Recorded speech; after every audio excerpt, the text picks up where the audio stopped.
Hi, today I'm going to show you an easy way to make beautiful paper portraits with your Silhouette machine and the help of a new website called photostencil.com.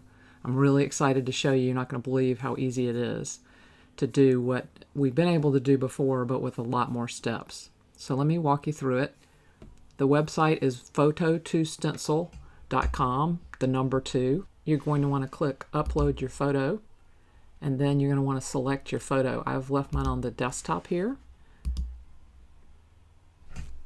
It's going to process for just a second, and then it's going to give you a bunch of choices, and you can look at this and pick the one that you think gives the best level of detail and is the most recognizable for your image. I'm going to pick this one. When I hover over them, you can see that I'm getting a bigger preview down in the lower right corner. I think this is the one I like, and as soon as I click that, I have 2 options. One is to download a single stencil for 1 layer, or to download the SVG for a 3-color stencil. You aren't always going to have the same one be the best for a single layer stencil versus a multi-layer stencil, so this preview shows you, and you could use trial and error if it wasn't exactly what you expected. This is the one I want here. Download the SVG. That's it. Now I have the SVG file of the 3 layered stencils.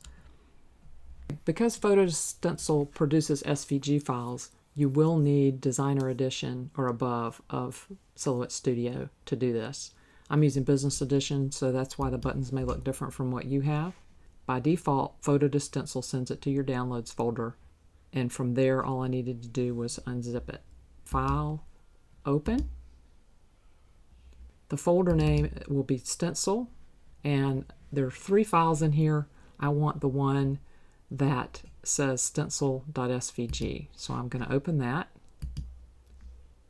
And then I noticed that it gave me a nice preview, so I'm also going to merge the preview image onto my screen so that I can use that for reference. So there are my 3 layers. First thing I need to do is ungroup these. And this layer turns out to be, the one on the far left, turns out to be an extra. And so all we need to do is make it solid, and I'm going to show you a trick for that. Release compound path, and then weld, and that makes it solid.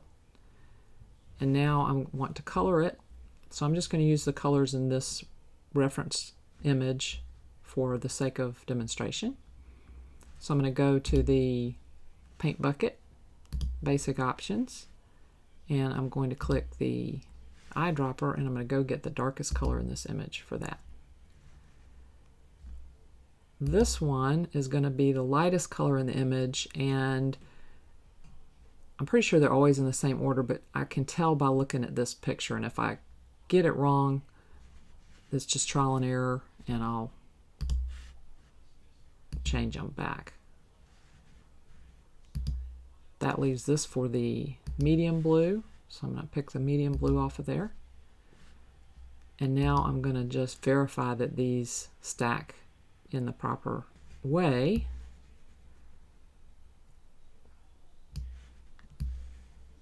Now these are in the wrong stacking order because it still doesn't look like my picture. So I'm going to send this one backwards. And there I can see that my 3 layers match up to look like my sample image. So I'm going to move this off the mat. And then if we go to cut, you can either turn the cut lines on all of them and then just drag one to the mat at a time, or you can leave them all on the mat and use cut by fill color. So for the first layer with the dark blue, we would just have the dark blue checked. For the second layer with the medium blue, we would just have the medium blue checked, and so on. Now, the great thing about this is not only are they the layers of the image, but they are actual one-piece stencils with no inside pieces. So this makes it super easy to cut, super easy to put together, and super easy to weed off the mat.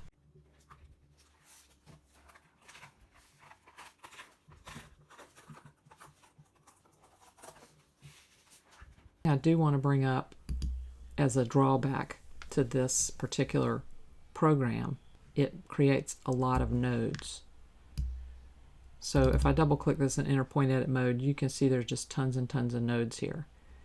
The Silhouette will not have any trouble cutting this, and the simplify command doesn't help with this. But if you have Inkscape, it's very easy to open this SVG, to do the simplify command. I was able to get down to 1/10 of the nodes with no loss of quality. So if you're interested in just streamlining the process and you don't mind going through Inkscape, I would recommend that you simplify the nodes. But there's no reason that you have to do that. You can still do all of this in Silhouette Studio Designer Edition. Also cut this in shades of purple. I find that the Recollections packages from Michaels that have a number of shades in the same color work really well for this. So I hope you'll enjoy using Photo to Stencil with your die cutter to make really cool, artsy looking photo paper art. If you've enjoyed this video, I hope that you'll like it, subscribe to my channel, and also stop by my blog, cleversomeday.com, and say hello. Thanks again for watching.